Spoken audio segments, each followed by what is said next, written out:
I take this opportunity to introduce our next guest, Mr. Gustav Joshi. He is a development professional who designs, integrates, and evaluates training programs by encouraging and influencing change and assisting organizations and individuals to reach designed goals. Community-oriented person who wants to make a difference in people's life, and he does it by displaying care, kindness, and sincerity. He is passionate about helping others to learn. Very noble thought, sir. With over 12 years of experience in education and training, peer regards him as responsible, friendly, and a respected mentor. His expertise in the areas of engineering, training and assessment, research data, analytics, and projects management. He teaches people to develop new skills and by guiding, inspiring, and then instructing. He is highly adaptable to the change, provides professional and tailored services, and can easily simplify complex problems. He is professionally a good speaker, consultant, facilitator, communicating and training people of all ages. This is a very important note. What I read about him is he's a very balanced, family-oriented, and progressive, thoughtful person.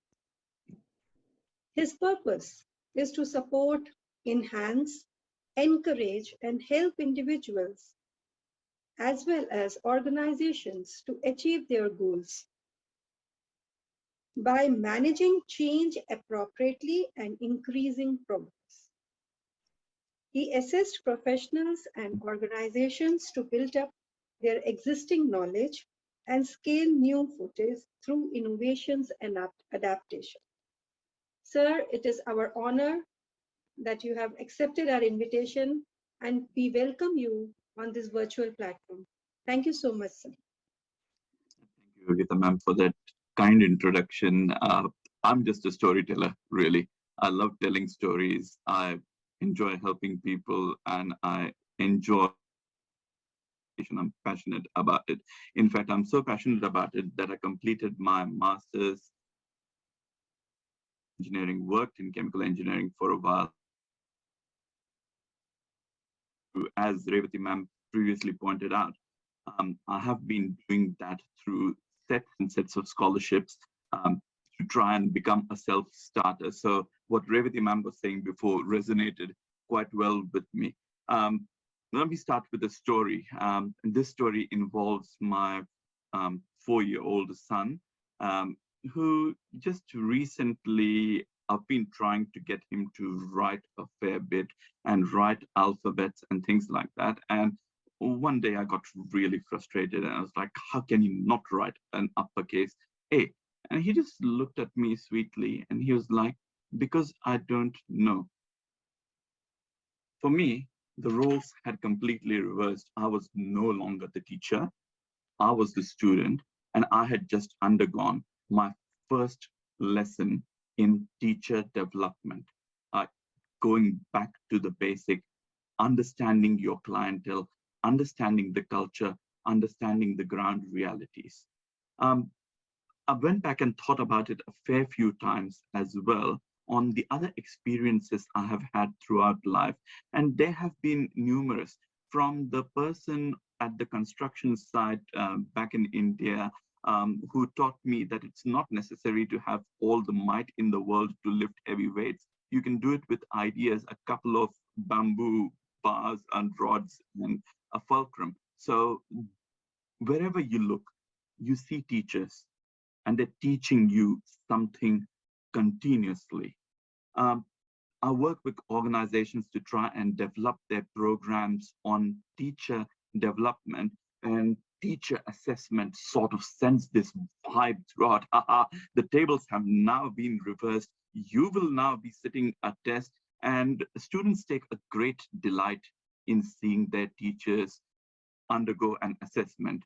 they kind of relate to that as now they know the fears that we fear, kind of forgetting the fact that they've been there in the first place through all those fears. But that generates a lovely bond with the student, I feel. So just about today's topic, I'm just going to go on to my PowerPoint here, and just excuse me for a moment. My IT is giving me a bit of a trouble, so I'll go multiple windows so you can see me at the same time as I talk. So teacher assessment for teacher development. And the first thought I have with regards to this is, why assess at all? And I've given you a couple of options there. And these are by no way or means all of the options. There are a lot more options on the horizon, but these are some I have highlighted for this session. So if you could please indulge me, and if you wouldn't mind just jotting down one of these options on a piece of paper or electronically, or just putting it in the chat for a later time, that would be really helpful. So for those who cannot read through the slides because I can't seem to manage to get it any bigger at this stage, I'll just read through the options. Are in the context of my organization, we need to assess teachers because A, for their accountability, B, for their personal development, C, the development of a resource with adaptability, D, all of the above, E, insufficient data available to take this step. Usually, if I do this kind of an assessment with students, students are very cluey and clever, and they go with D, all of the above. And that's usually a good starting point for a conversation about the need for any sort of assessment, may it be in math science, or may it be in teacher education, may it be in preliminary teacher education, or may it be performance education. As Revati ma'am pointed out quite well in the talk before, we need to get out of this mindset of a phobia of assessment and a phobia of teachers being assessed, because it is not based, or it should not be based, on their performance. If anything, it should be based on what can I do to support my teachers. As an educational leader, I see principals and headmasters and educational directors wrestle with this question continuously, and they're coming at it from human resource perspective. And that human resource perspective is mainly rooted in three of these strands in the HR philosophy, which is the employee is a resource. The resource needs to be granted a level of autonomy to function, which Revati ma'am mentioned before in her talk about giving the teachers the freedom to not lesson plan rigidly, but to take the learning opportunities and focus and develop them as the need may be, depending on your students. And that raises an important point, that teacher assessment or teacher development cannot be the same and will not be the same for every teacher, as student development and student assessment cannot and should not be the same for each student.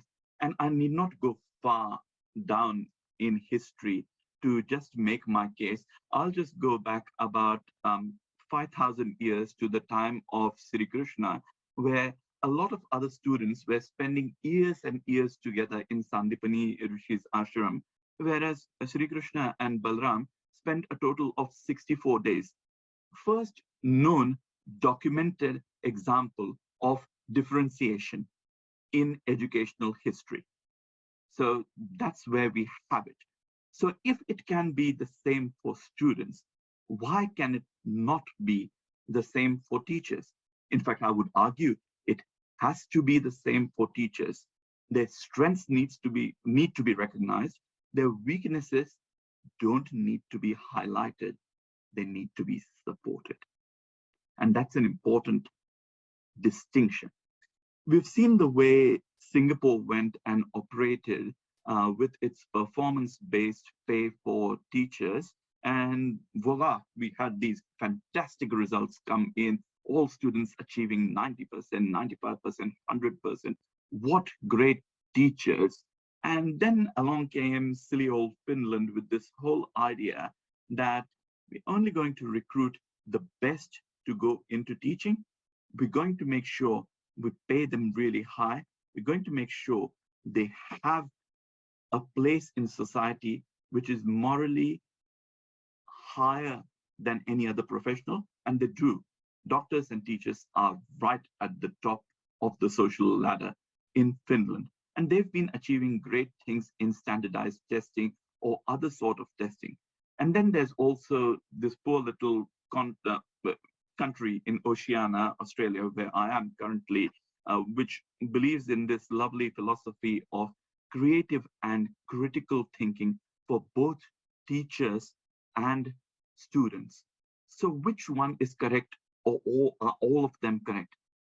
I'll leave that thought with you for now, and I will proceed on further with my stories about Australia and the Australian teacher assessment system. So as you would have gauged by now is I love talking and I love telling stories. And stories are important because people can forget lectures, but people never forget stories. Stories are relatable. Stories are about someone. Stories have people in them. This is what you and every other educational professional does on a day-to-day basis. So how do I, or anyone else for that matter, assess if someone's story is better than someone else's story? So the point we're coming to now is it cannot be a standardized test. Bye, Singapore. Nice knowing you. That's not a great idea. We'll come next to this idea of Finland with excellence in standardized testing. Great, gets the job done. Fantastic, great results from students, very creative thinkers as well. The missing element, are they critical and creative thinkers? Well, no, they're clearly not, but we don't need that for our context. And our teachers don't need that for our context. And that's right. In the context of that country, it is absolutely right. They're going off their needs-based model. So if I come back to these options here on my second slide, have I then persuaded you to think about option E, that insufficient data is available to take a step on how to assess teachers? Which brings me to my next point, is the culture of an organization. The culture of an organization, in my opinion, dictates what type of assessment its constituents should undertake. So at the moment, I'm with Brisbane Grammar School, which is a really high achieving, academic focused school. There's not a lot of vocational education and stuff like that, which happens around here. It's about getting those A's. It is about getting those 99.95 ATARs. And for those of you who are familiar with that terminology, an ATAR is the Australian Tertiary Admissions Rank. So all students around Australia get assigned an admissions rank based on their scores in subject. And it's not the same set of subjects. It's different sets of subjects weighed differently. So it's all a bit complex. Personally, I think they just throw up a set of cards. Hey, here's your ATA, go, happy with it. If not, can't do much, all right? But that's a discussion for another day. Grammar is focused on the high results. Therefore, the teacher programs here, or the development of teaching, is also focused on achieving those high results. Why? Because that's our clientele. Our clientele want high results. What can we do to get them the high results? On the other hand, I've also worked at a few different schools which are focused on overall development and critical and creative thinking. They're focused on getting their numbers high within the vocational education sector and getting people into trades and starting their own businesses. For those of you who know Australia well, uh, you would know that a tradesman in Australia, so a plumber, a carpenter, a metal worker, a gas fitter, a turner, they earn a lot more than any other professional in Australia, almost the equivalent to surgeons and doctors and consultants. So this market is then based on skills of trade which are valued. So do my teachers then have the skills to teach those trades? And if not, what can I do about it? That sort of becomes the guiding question.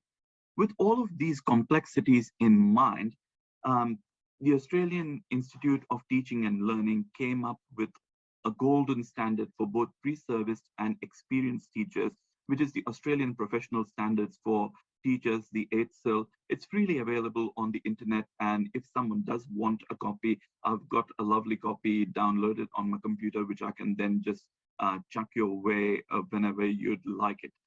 Um, these standards basically talk about 7 different things. It's knowing the students how to learn, know the content and how to teach it, plan and implement for effective teaching and learning, create and maintain a supportive learning and teaching environment, assess, provide feedback and report on student learning, engage in professional learning, and engage with colleagues, parents, carers, and the community. Again, bringing it back to the point uh, which Revati ma'am said before about engaging with the wider community. And this goes on in a number of different ways. So it goes on with a graduate teacher fresh out of uni in the first or second year of teaching. There's certain expectations imposed on them from the teachers' registration bodies here in Australia. A proficient teacher is that next step without a certification, someone who's done about 6 or 7 years of teaching, they know their practice. As Revati ma'am mentioned before, they know what their students want. That is the proficient teacher, and they are assessed according to those standards by the AITSL or the local teaching authority. We now come to these two here, which I don't know if you can see them quite clearly here, but one's a highly accomplished and lead teacher. And these two are certification processes which teachers undergo voluntarily. And the need for these processes was first established with a view of encouraging those high performing, high achieving teachers to take it a step further and develop themselves. And so a highly accomplished teacher, as you can see, typically experience, shows initiative, maximizes learning, provides colleagues with support. They are research focused and data focused, and they contribute towards the creation of a culture of effective teaching, and more importantly, effective learning.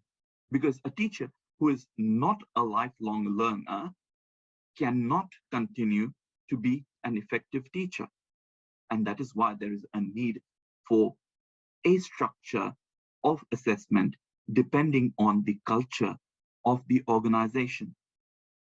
Now, taking this a step further is the whole idea of a lead culture. And you can see most of the points are similar, except that last one, which is they contribute towards a roadmap to the creation of a culture.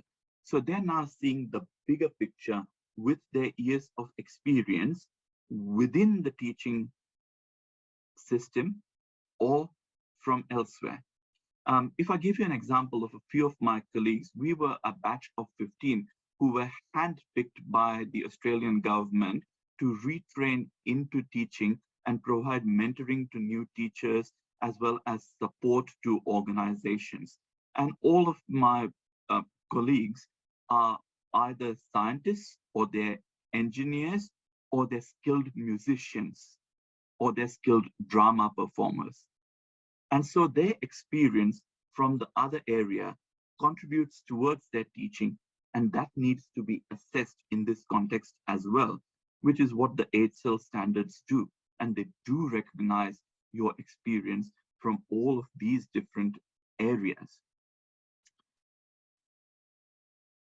So what does the research and data suggest so far? It suggests some things quite clearly, that there's a need for a cycle of continuous improvement as far as teacher education and re-education goes. There's also a need to recognize exemplary teachers, because quite often you get these exemplary teachers who are in an organization trying to make a difference, and they're usually self-motivated. They're not motivated by the pay, they're not motivated by any sort of awards or rewards. They're motivated by their genuine desire to make a difference. Now, with human resource philosophies, if this desire is not recognized in one shape or form, it can, over a period of time, lead to demotivation and a decreased motivation amongst the teachers, which in turn will lead to decreased motivation amongst students. And which is why, at this point, it becomes critical to re-educate or re-engage with that teaching professional for them to find their levels of motivation. That is the teacher development, more so on a remedial side. What we want to achieve is teacher development in a proactive way, where the teacher does not reach the burnout. They do not reach that stage at all. To do that, research is quite clear that there needs to be a culture of coaching. So we're not talking mentoring, we're talking about coaching.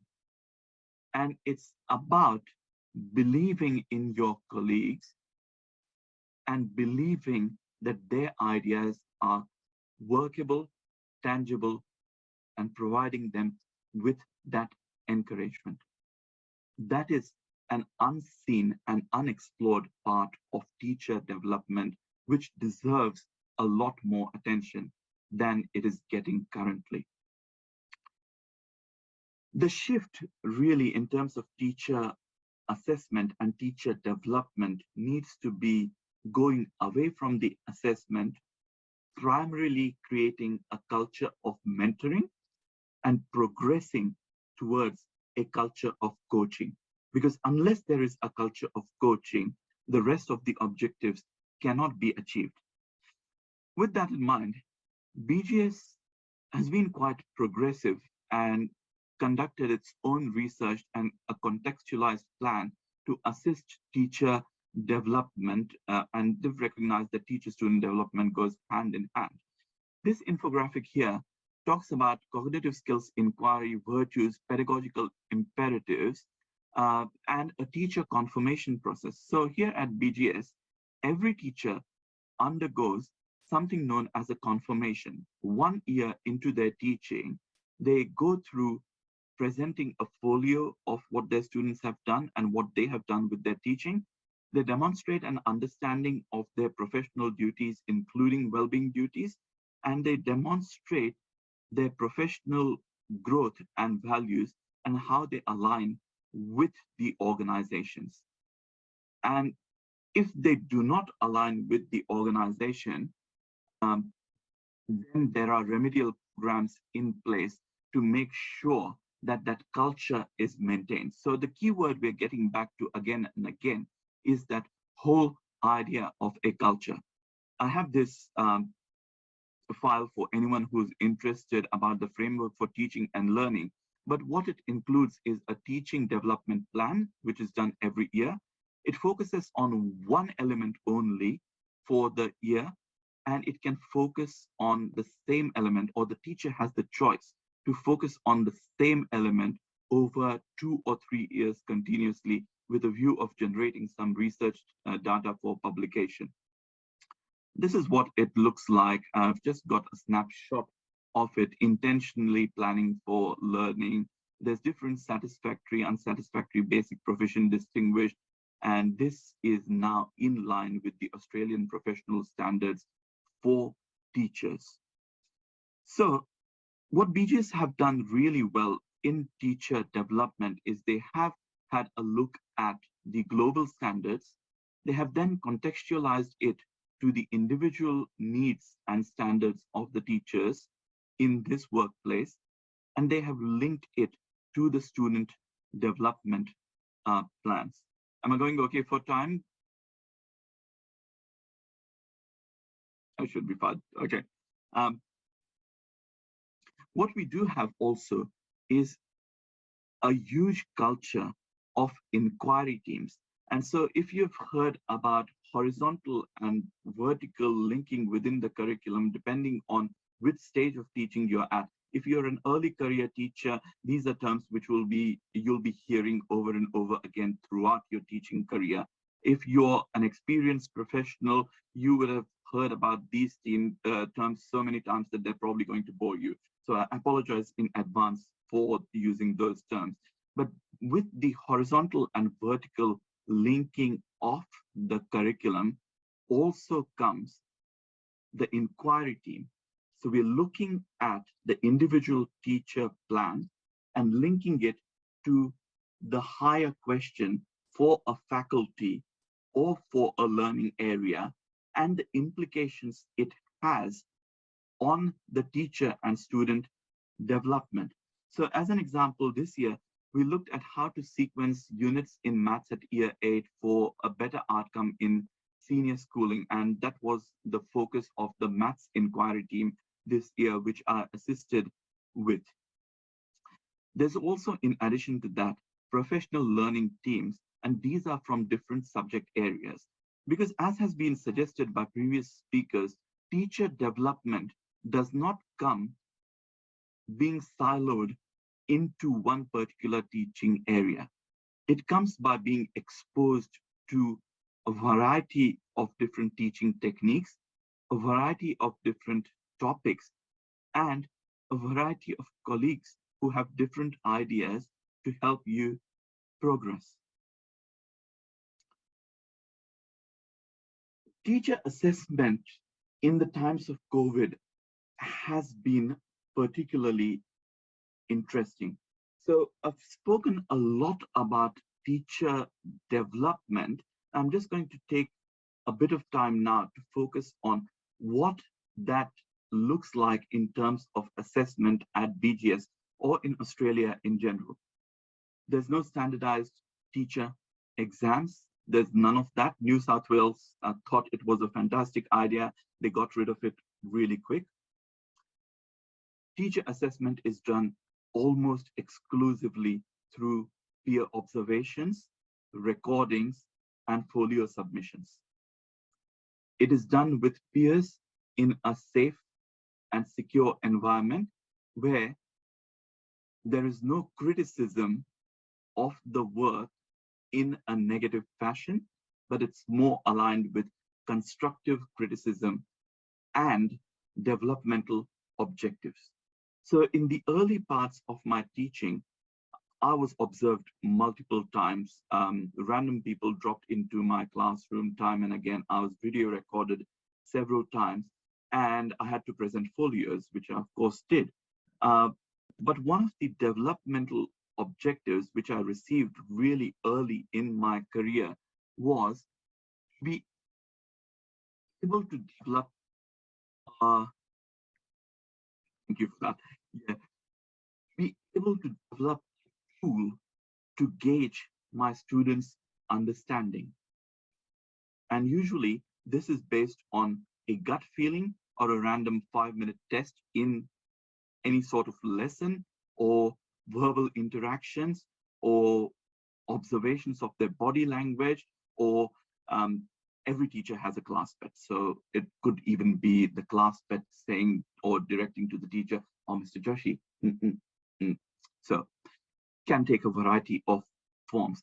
But I was not satisfied with that in terms of my development. So I took it upon myself to investigate with a few different companies, and one of them being MathSpace at the moment, which provide contextualized data and progress of mathematical learning for individual students. And I included that in my teacher development plan, and that has now become a school-wide and, dare I say, a district-wide um, sort of activity, which everyone subscribes to MathSpace, and everyone gets that sort of understanding of where their students are. So I think it's important to assess teachers in the right and safe way so that we can make progress.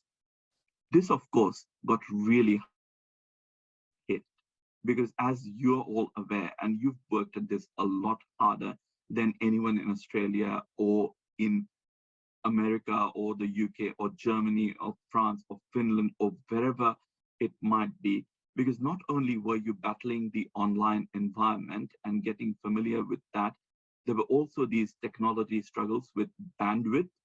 There was also this resilience you were being tested upon and being called upon continuously to demonstrate a huge level of resilience. And there were, of course, concerns about your own well-being. So no doubt people were worried about, I certainly was. I was worried about my family. What's going to happen to my parents? What's going to happen to my son? What's going to happen to me? Is this virus going to come take over? What's going to happen to everyone? What's going to happen to my students? Am I going to see my students the next day? Are they going to be ill? Is it going to be a serious illness? So all of that threw a spanner in the works as far as assessment and teacher development went. Luckily, we did develop a few tools during this time in terms of surveys. In fact, dare I say that surveys can be misused quite significantly. We have a running joke in another school I work with where the students usually, and they confide in me because I'm an outsider there, and I'm just there to do a few observations and talk to their teachers and so on. And they tell me, Mr. Joshi, oh, today was death by survey. And what they mean is they've probably received about 8 surveys from 8 different subject areas and expected to complete it in addition to their homework and stuff. So surveys can be hugely detrimental to anyone's mental health, and especially in these trying times. But we did develop surveys with specific questions, working with organizations like KPMG in order to understand where our teachers were struggling. And what came out of that was some of our teachers, because we use Microsoft Teams as a platform and exclusively use all of the Microsoft products, some of our teachers were struggling with the use of OneNote and the use of Teams, especially that feature of breakout rooms and sort of working of all of the differentiated philosophies in the online environment. Some other teachers were actually struggling with the no face-to-face contact scenario with their students, and they were struggling to connect with their students and make meaningful connections. And so the way we got around it was, this was all coming in from those surveys, and this was part of their informal assessment, for a lack of a better word. We took it upon ourselves to then act on it and provide teacher learning or teacher development sessions within these PLTs and PLCs, which I've mentioned before, and get people to voluntarily subscribe to them. And the recordings were available for life. So if they forgot something after about 2 days, they could go back and watch the recording. We then went in and built a library of all of these recordings, which can now be accessed for anyone who will ever teach again at grammar. So 10 years down the line, if someone wants to explore a historical perspective of how was teacher development back in the days of COVID when everything went haywire, they will have a resource. However, what they will not have is the context of the teacher assessment, which can only come through experiencing that part of the curriculum and those particular conditions. So in an online environment, we did the honing of the practices, introduced interactivities. Teachers were assessed based on their ability to adapt to changes. So it's not necessary to ask the teacher, hey, how are you going with this particular lesson? Did you manage to teach them anything about Pythagoras at all? And the teacher says, oh, yeah, I did that. Or the other teacher says, no, I was too busy pretty much trying to figure out how to share my screen, and I couldn't do it. And what that kind of an assessment does really is puts teachers on the back foot, and it really dents their confidence. And that's something we want to avoid with assessment. So instead, the way we have proceeded so far is when we send out a short questionnaire or a survey, we usually follow it up with a personalized email saying, hey, look, hope you've been well. We hope everything is going well. If you have any concerns or queries, don't hesitate to contact us. We're here to support you. You can also look at these resources, and they will get you through if you need them. If you don't need them, would you mind hopping onto the library and recording a session, which is then going to help other teachers?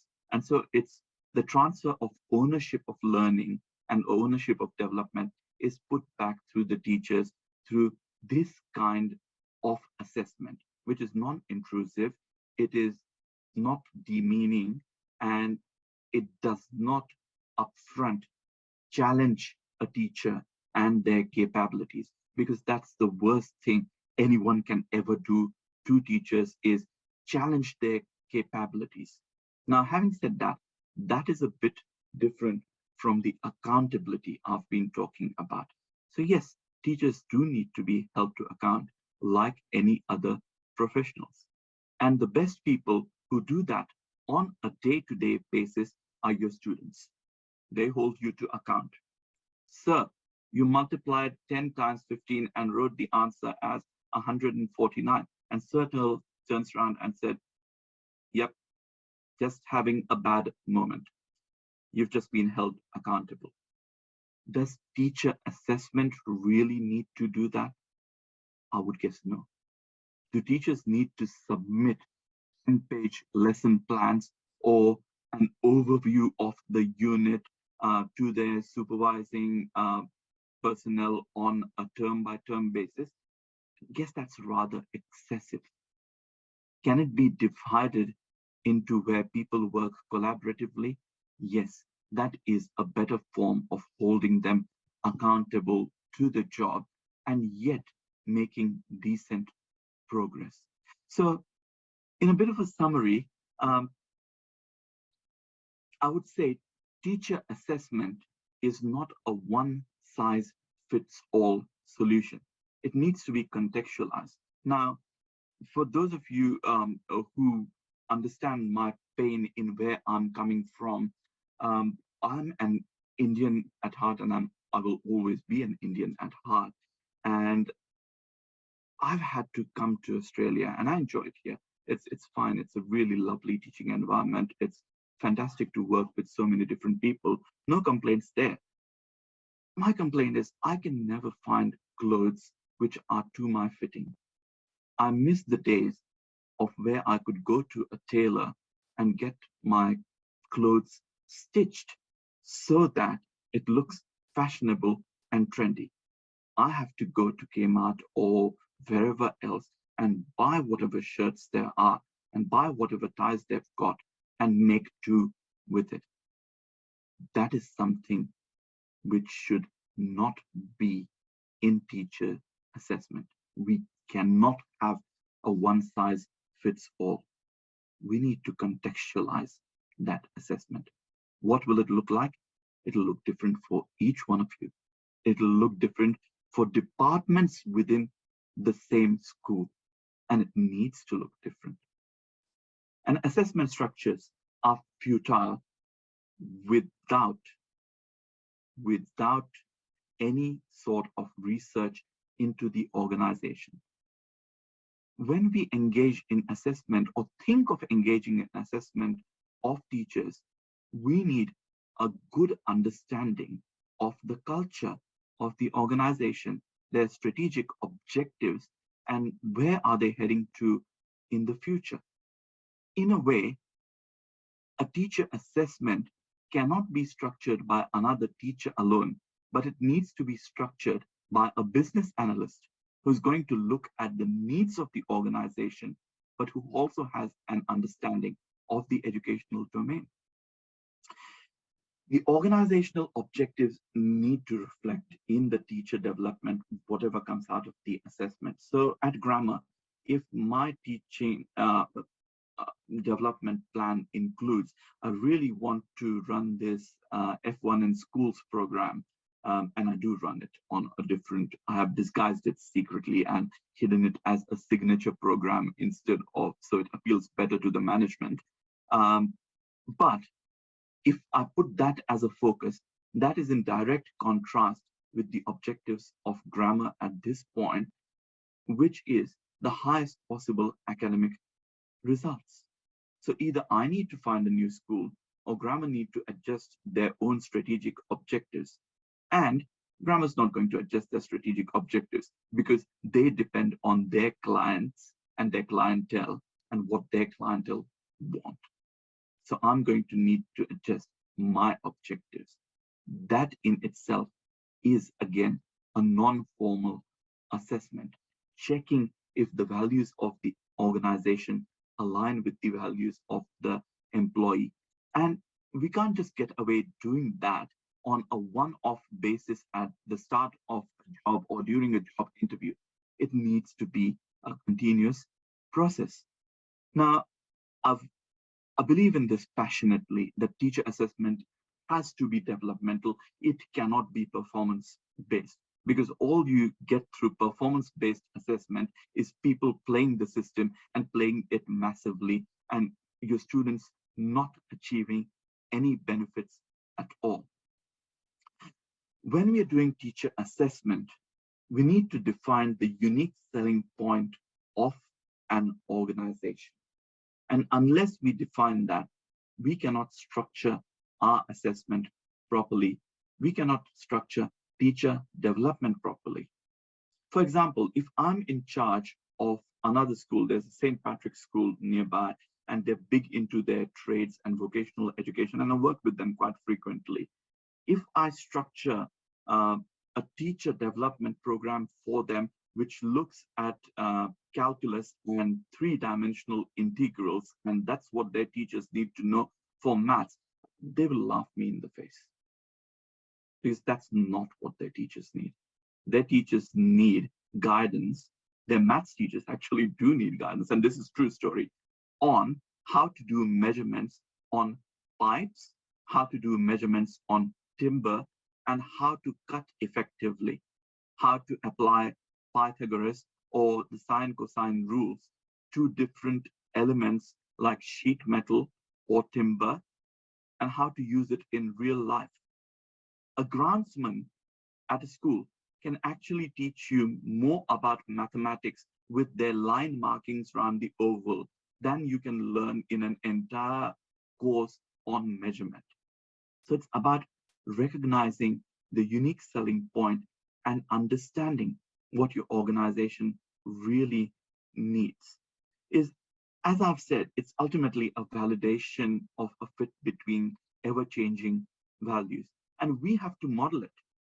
Now, after all of this, I would argue the single most important reason to have teacher assessment and teacher development is because we need and we have a duty to model these things before our students.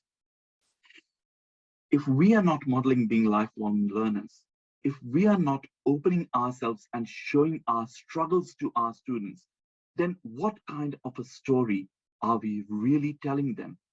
Not a great one. What kind of experiences are we sharing with them? Not great experiences. What connections are we making?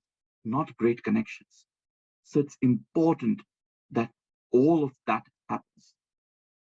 In conclusion, teacher assessment is the most minor part which any organization should ever consider if it has not properly researched all other elements within its human resources structure. Teacher assessment is a consequence of understanding the philosophy of the organization and then checking if it aligns with individual employees. It is by no means a way to define the worth of an employee or the worth of their experience or the value they add to their organization. I would appeal to all leaders listening here and all future leaders who will be in positions of responsibility.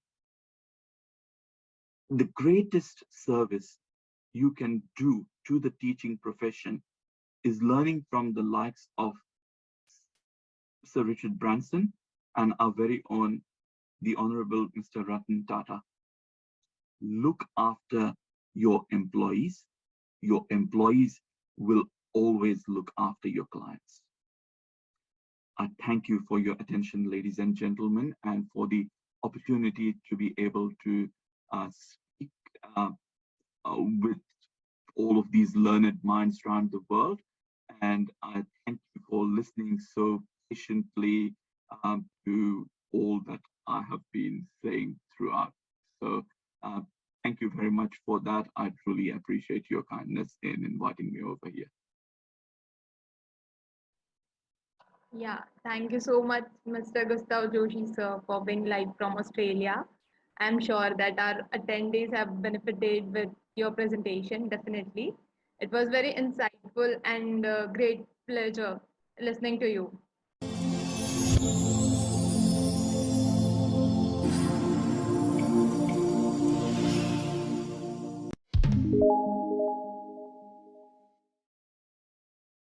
IDEA is Individual Resource Development International. It is a complete journey offered to the students to be prepared to lead a progressive life. This initiative is an effort by the like minded professionals who have learned about life by their own experiences and by eventually realizing what seeds could have been sown to do better in life. We at IDEA Studio want to be the torchbearer in assisting the self development of a child and help young minds see clear and a confident path to tread on. We want children, especially the ones in their teenage, to be well groomed, independent, and judicious from an early stage in their lives.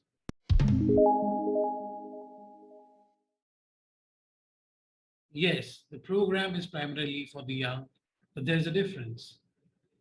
The difference here is parent or adult participation and collaboration. Adults become the medium here. That is predominantly what our role is, right?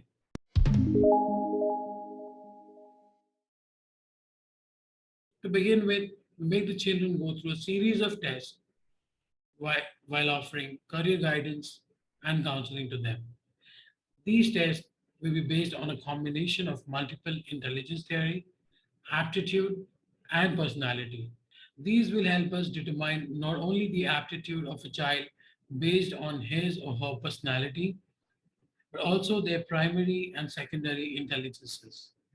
Therefore, allowing us to give them a very clear and effective counseling as well as guide them to choose the right career paths. However, that is not what we stop at. We shall also be focusing on their grooming and confidence building. There are three programs which we have designed with the assistance of experts from around the world. We call them the Aram, Praram, and Parichay.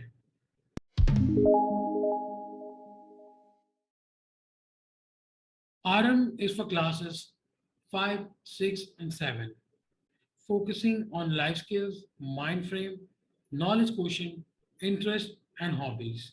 We believe this as the foundation for students to be better prepared as they have almost entered the adolescent phase or are about to. Next is Praram. Aram is the beginning and Praram is about being focused. This program is for the 8th, 9th, 10th standard students who have the desire to do something or are dealing with inner conflict which does not allow them to grow mentally, physically, emotionally, and socially. They only follow, which at this stage could seem to be true, but is only temporary and could actually affect the future, which is a very long, responsible, and a challenging phase. Let me help you understand this through numbers. Childhood is 0 to 10 years. Teenage phase is 11 to 19 years. Youth is 20 to 25. Human lifespan in a normal condition is at least 60 years. If we deduct the first 25 years as adults, the child needs to drive the next 35 years. Childhood was love, care, and guidance. Teenage was excess attention, love, peer pressure. Youth was love, expectations, and compulsions. All the three stages reflect concern and cooperation, but adulthood is responsibilities and independence, which many a times brings in fear, which compels us to be less experimental, lack the guts, and we become followers. So Prarabdha provides the foundation to build the potential through individual capacity and emotional stability. Parichaya is the last leg of program, where it is all about focus, setting goals, being enterprising, being human, being realistic, and connected to people, place, and emotions.